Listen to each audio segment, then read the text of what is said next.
कहते हैं कि उस वक्त भी संस्कृत के पंडित होते थे गुजरात में, तो उन्होंने भक्त विरोधी श्लोक गढ़ डाले। वो कहते हैं कि काष्ठ कंठी मृग तिलकी, कि जो माला पहनते हैं, तिलक लगाते हैं, तुलसी की माला पहनते हैं ना, कि जो तुलसी की माला पहनते हैं, तिलक लगाते हैं, वो महापाखंडी होते हैं।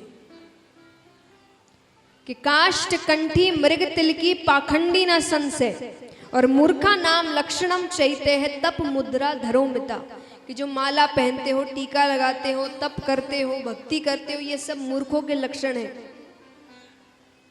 उस वक्त ऐसे गुजरात के लोग मानते थे।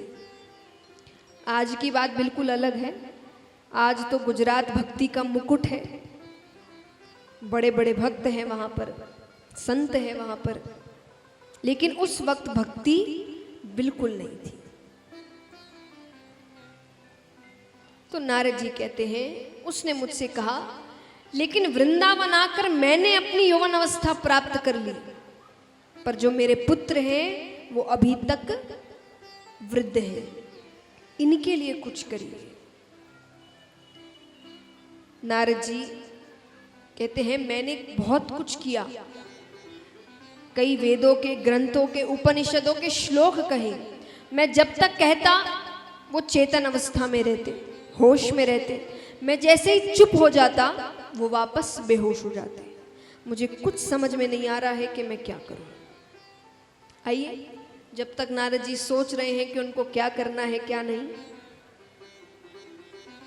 जैसा मैंने कहा कि नारायण सेवा संस्थान आपके पास एक उम्मीद लेकर आई है। तो कई बार दान करने की इच्छा तो होती है, पर हिचकिचाहट होती है, पैर जल्दी से आगे नहीं बढ़ता। लेकिन अगर कुछ लोग साथ हो जाए तो वो हिचकिचाहट कम हो जाती है। तो उसी कारण जिन भक्तों ने सहयोग किया है उनके नाम मंच से लिए जाएंगे, ताकि उन्हीं को प्रेरणा समझकर जिनकी इच्छा कर रही है दान करने की, वो जरूर आगे बढ़े। आइए।